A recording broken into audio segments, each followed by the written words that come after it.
Lance à la main sous la douche de la caserne et surtout des abdos saillants et dessinés. En 2025, le calendrier des pompiers va mettre le feu. Fred Goudon, vous êtes le photographe officiel du calendrier des pompiers aux éditions First et à l'origine de ce projet. Alors à l'intérieur, 12 photos pour les 12 mois de l'année avec des pompiers toujours plus musclés et sexy qui n'hésitent pas à faire tomber le haut. Et votre objectif, c'est d'abord de sublimer le corps masculin à travers ce calendrier. Pouvez-vous nous en dire un petit peu plus sur la genèse de ce projet ?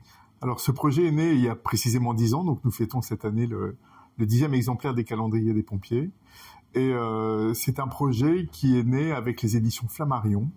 Et ça a été un petit peu complexe au début parce que il y avait toute cette logique et logistique à mettre en place par rapport aux pompiers, savoir s'ils avaient l'autorisation de le faire, etc. Et finalement, on est arrivé à faire ce projet. Et donc, par la suite, les éditions First m'ont proposé de continuer ce projet avec eux. C'est ce que je fais encore aujourd'hui. Alors justement, il y a une question qui brûle les lèvres de tout le monde quand on achète ce calendrier. Est-ce réellement des pompiers qui posent pour ce calendrier ? Ils sont tous pompiers. Donc 100% pompiers. Vos photos sont en noir et blanc, un choix artistique que vous assumez. Pourquoi ce choix du noir et blanc ? Je pense que le noir et blanc apporte une note de poésie à l'image. C'est une vision que l'on n'a pas naturellement.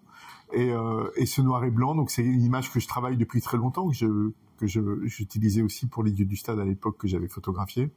Mais c'est vrai que il y a vraiment un parti pris, un contenu éditorial qui est essentiel aux pompiers. Donc ce noir et blanc, mais il n'y a pas que le noir et blanc.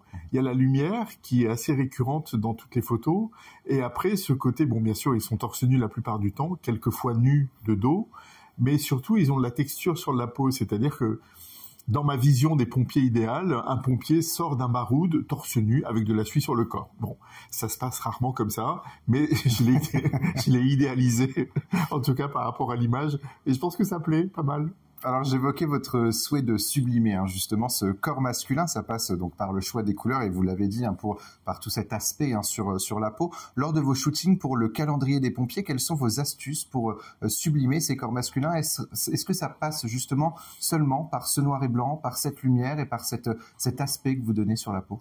Alors je pense qu'il y a une part aussi essentielle, c'est les pompiers eux-mêmes qui au bout, à partir du moment où quand ils savent qu'ils vont faire partie du projet, se font vraiment violence pour avoir le corps parfait au moment où on va faire le calendrier. Donc ils le savent quelques mois à l'avance parce qu'on se rencontre 6 mois, 1 an avant de faire le calendrier.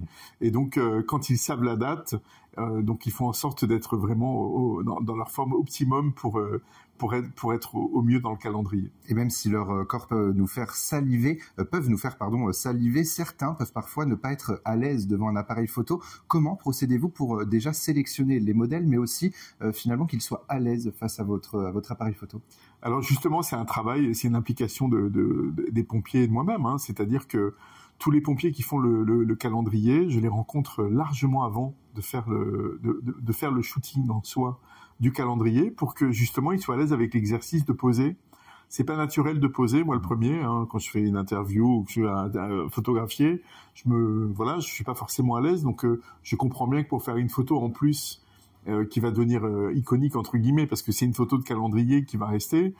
Donc je pense qu'on se doit de travailler un petit peu l'objet et de faire en sorte que ces photos soient le mieux possible. Et pour ça, il faut travailler en amont.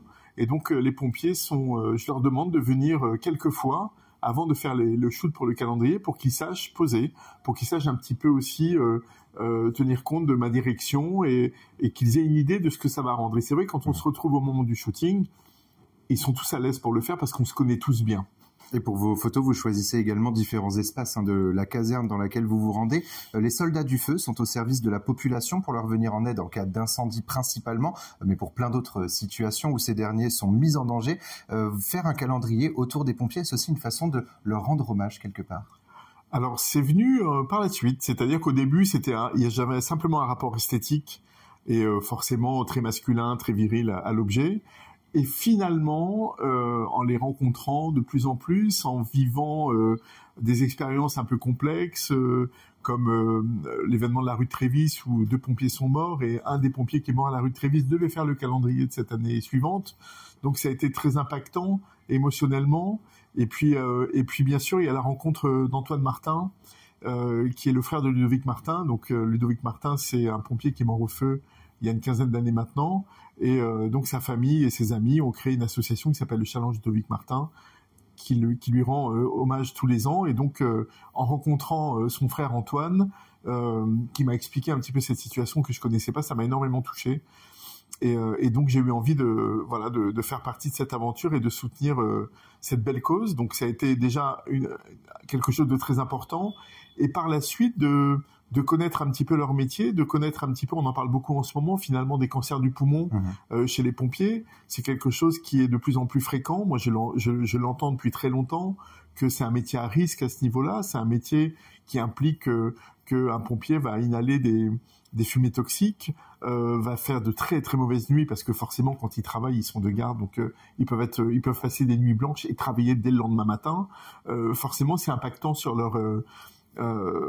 sur leur physique, sur leur forme, sur leur santé. Donc pour moi, je considère que c'est un vrai métier à risque, et je les soutiens aussi par rapport à ça. Et ce calendrier leur rend hommage aussi de cette manière, même d'une manière très légère, mais quand même. Merci Fred Goudon d'avoir répondu à mes questions pour Sensation. Donc je rappelle que vous êtes le photographe officiel du calendrier des pompiers 2025, qui est disponible aux éditions First. On peut suivre votre actualité sur votre compte Instagram Fred Goudon ou votre site internet fredgoudon.com. Et nos podcasts et vidéos sont à retrouver sur notre site, notre chaîne et notre application Radio Sensation.